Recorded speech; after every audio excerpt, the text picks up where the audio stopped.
பயங்கர டேஸ்ட்டில் வந்திருக்கு மீன் குழம்பு. சூப்பராக இருக்குது கட்லா மீன் குழம்பு. நல்வரவு. அனைத்து தமிழ் நண்பர்களுக்கும் வணக்கம். ஸோ இன்றைக்கி நம்ம மசாலா அரைச்சி மீன் குழம்பு வைக்க போகிறோம்.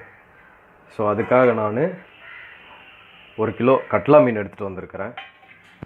ஸோ வாங்க எப்படி இந்த மீன் மசாலா அரைச்சி குழம்பு வைக்கிறது அப்படின்னு சொல்லி பார்க்கலாம்.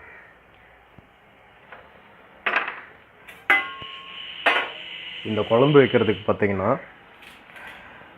நம்ம சின்ன வெங்காயம் வாங்கி வச்சுருக்கிறோம். ஒரு 100 கிராம் அளவுக்கு சின்ன வெங்காயம் வாங்கி நான் உரித்து வச்சுருக்கிறேன். தக்காளி வந்து ஒரு 2 தக்காளி. ஸோ இதை வந்து வறுத்து அரைக்க போகிறோம்.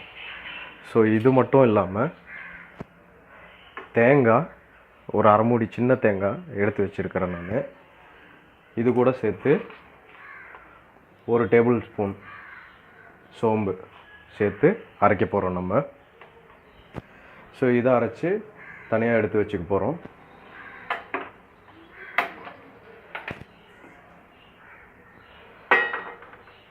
ஸோ அடுப்பை மீடியம் ஃப்ளேமில் வச்சுக்கோங்க.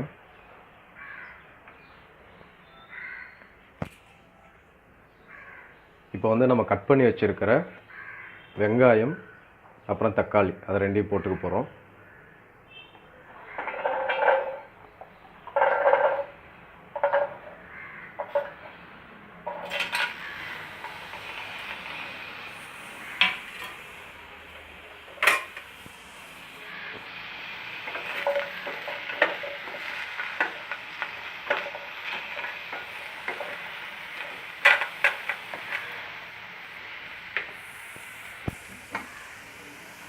ஸோ இது வதங்கிறதுக்காக லைட்டாக எண்ணெய் ஊற்றிக்க போகிறோம். குக்கிங் ஆயில் எது வேணாலும் ஊற்றிக்கோங்க. அளவாக ஊற்றுங்க, ஆயில் போதும்.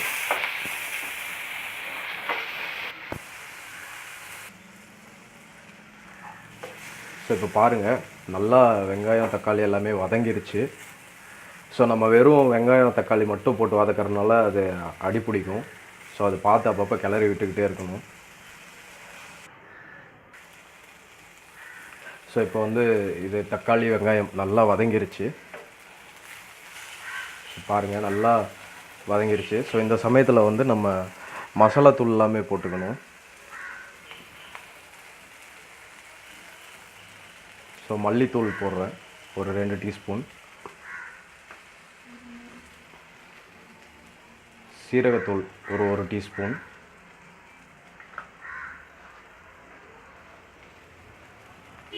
மிளகாய்த்தூள் ஒரு 1.5 டீஸ்பூன் போட்டுக்கோங்க.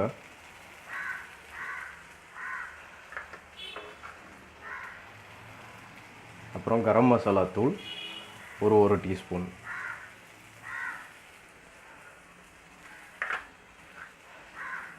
அப்புறம் மஞ்சள் தூள் ஒரு 1/4 டீஸ்பூன் அளவாக போட்டுங்க. ஸோ இப்போது இதெல்லாத்தையும் சேர்த்துட்டு நம்ம கலந்து விட்டுக்கலாம்.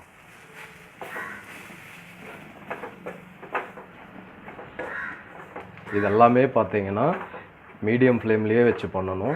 ஹை ஃப்ளேமில் வச்சு பண்ணிங்கன்னா நிறைய அடி பிடிச்சிரும்.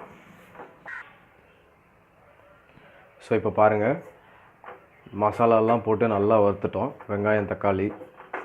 ஸோ இந்த மசாலாவை வந்து நம்ம அரைச்சிக்க போகிறோம்.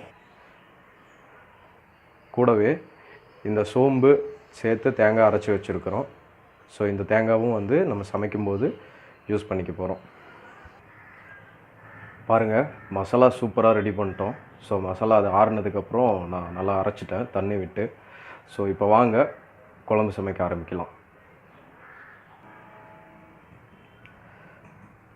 கடாய் சூடான உடனே எண்ணெய் விட்டுக்கோங்க. ஸோ மீன் குழம்புக்கு கொஞ்சம் அதிகமாகவே எண்ணெய் ஊற்றுங்க, நல்லாயிருக்கும். இப்போ எண்ணெய் நல்லா காஞ்சிருச்சு. ஸோ இப்போ கடுகு போட்டுக்கிறேன்.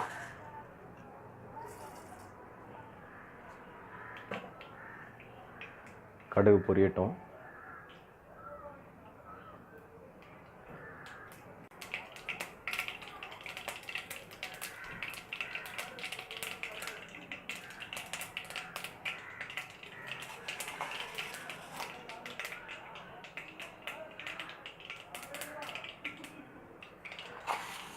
ஸோ கடுகு பொரிஞ்சதும் கொஞ்சம் வெந்தயம்,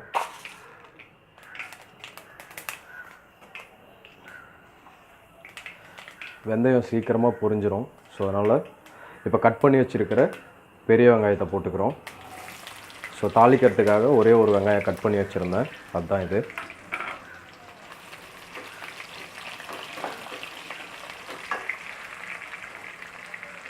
ஸோ இது கூடவே ஒரு 4 காஞ்ச மிளகாய் போட்டுக்கிறேன்.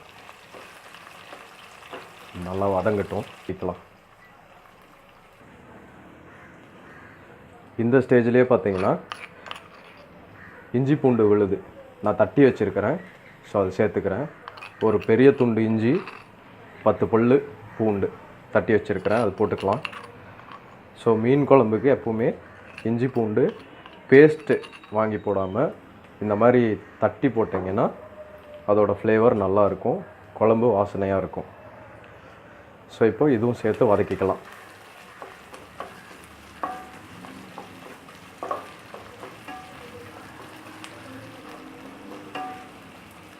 ஸோ வெங்காயம், இஞ்சி பூண்டு விழுது, காஞ்ச மிளகாய் எல்லாம் சேர்ந்து நல்லா வதங்கட்டும்.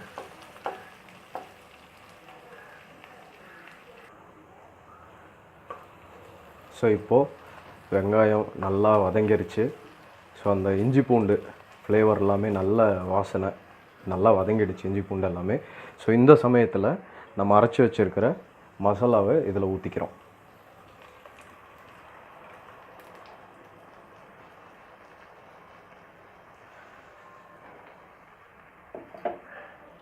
ஸோ மசாலா நான் தண்ணி கலந்து தான் ஊற்றிருக்கேன்.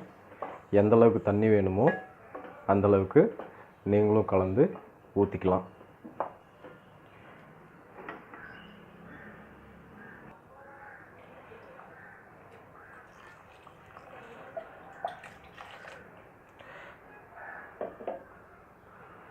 ஸோ இப்போ மசாலா கலந்தாச்சு.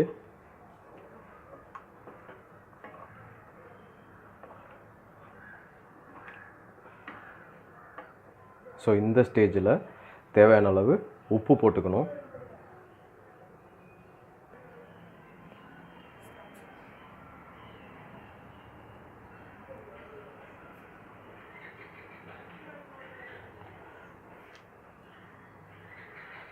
ஸோ உப்பு தேவையான அளவு போட்டாச்சு. இப்போ இதை கலந்து விட்டுறலாம்.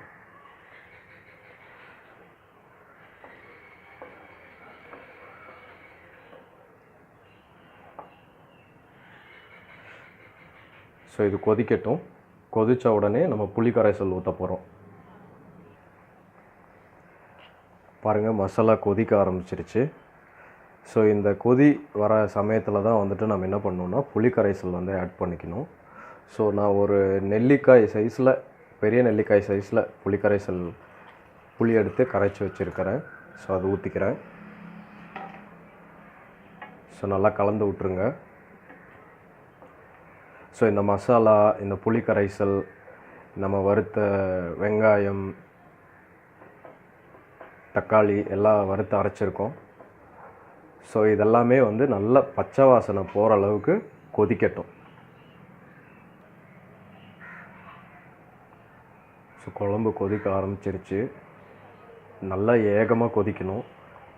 ஸோ அந்த பச்சை வாசனைலாம் போகிற அளவுக்கு, மசாலாலாம் அந்த பச்சை வாசனை எல்லாம் போகிற அளவுக்கு நல்லா குழம்பு கொதிக்கணும். குழம்பு நல்லா ஒரு 10 நிமிஷம் கொதிச்சிருச்சு.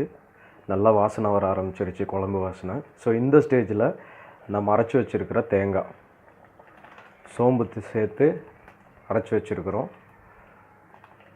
ஸோ இந்த அரைச்ச தேங்காவை ஊற்றிக்கிறோம். சோம்பு சேர்த்து அரைச்சிங்கன்னா நல்லா வாசனையாக இருக்கும், அதுக்காக தான் சோம்பு சேர்த்து அரைக்கிறது. ஸோ இப்போ நல்லா கலந்து விட்டுக்குங்க.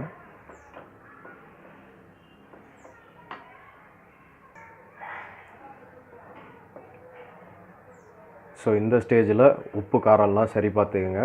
எப்பவுமே நீங்கள் போடுற புளி வந்து காரத்தை மிஞ்சிராமல் இருக்கணும். ஸோ அளவை தான் புளி கரைசல் வந்து ஊற்றணும்.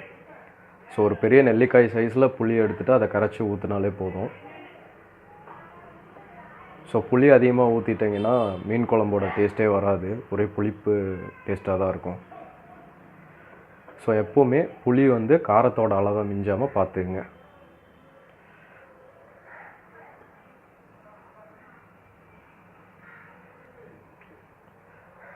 ஸோ இப்போ ஒரு 10 நிமிஷம் நல்லா கொதிக்க விடுங்க. க்ளோஸ் பண்ணி வச்சிடலாம். ஒரு 10 நிமிஷத்தில் ஓப்பன் பண்ணி பார்க்கலாம். அந்த 10 நிமிஷத்துலேயும் மூடியே வச்சுருக்காதீங்க. அப்பப்போ ஓப்பன் பண்ணி கிளறி விடணும், இல்லைன்னா அடி பிடிக்கிறதுக்கு சான்ஸ் இருக்கும். சரிங்களா?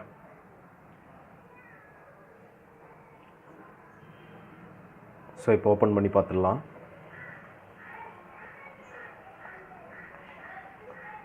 குழம்பு கொதிக்க ஆரம்பிச்சிருச்சு.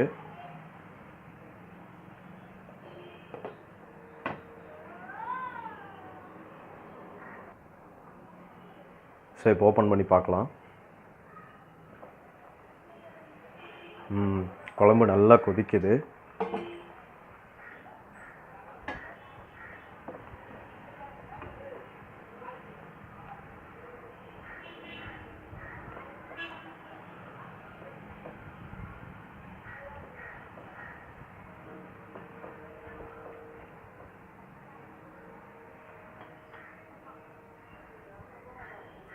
ஒரு 5 நிமிஷம் மூடி வைக்கலாம்.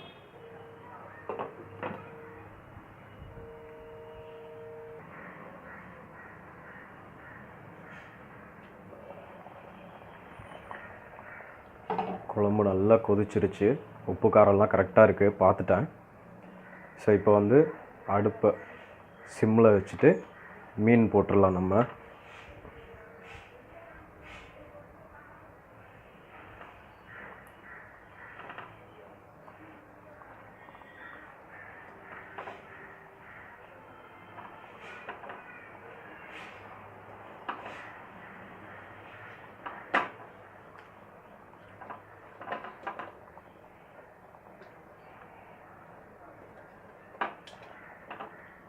ஸோ தலையெல்லாம் வந்து எதுவுமே ஸ்கிப் பண்ணிடாதீங்க. சிலர் வந்து மீன் தலை சாப்பிட மாட்டாங்க.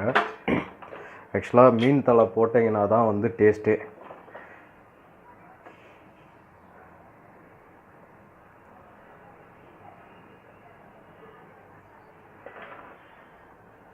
ஸோ ஒரு 2 நிமிஷம் இதை மூடி வச்சிடலாம். ஒரு 2 கொதி வந்துருச்சு அப்படின்னா மீன் ஃபுல்லாக வெந்துடும். ஸோ அதுக்கு மேலே வந்து எதுவும் நீங்கள் மீனை வேக வைக்க தேவையில்லை. ஸோ 2 நிமிஷமே ஜாஸ்தி தான். 1லேருந்து 2 நிமிஷத்துக்குள்ளே மீன் நல்லாவே வெந்துடும்.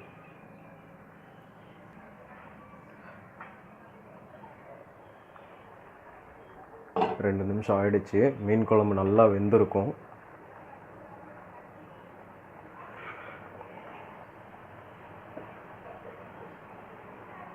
பாருங்கள், மீன் நல்லா வெந்துருச்சு. ஸோ இந்த ஸ்டேஜில் நான் அடுப்பு ஆஃப் பண்ணிடுறேன். இப்போது வெட்டி வச்சுருக்கிற கொத்தமல்லி தலையை தூவி இறக்கிருங்க. சூப்பரான மீன் குழம்பு ரெடி ஆகிடுச்சு. ஸோ இதை நான் சாதத்தோடு சாப்பிட்டு என்ஜாய் பண்ண போகிறேன். ஸோ மீன் பார்த்திங்கன்னா சூப்பராக வந்திருக்கு. ஸோ இந்த மீன் குழம்பு நான் சாதத்தோடு கலந்து சாப்பிட போகிறேன். நீங்களும் இதே மாதிரி செஞ்சு சாப்பிடுங்க. எப்படி இருந்ததுன்னு கமெண்ட்ஸில் சொல்லுங்கள். ஸோ இந்த வீடியோ உங்களுக்கு பிடிச்சிருந்ததுனால லைக் பண்ணுங்கள். மறக்காமல் என்னுடைய சேனலை சப்ஸ்கிரைப் பண்ணுங்கள். நன்றி.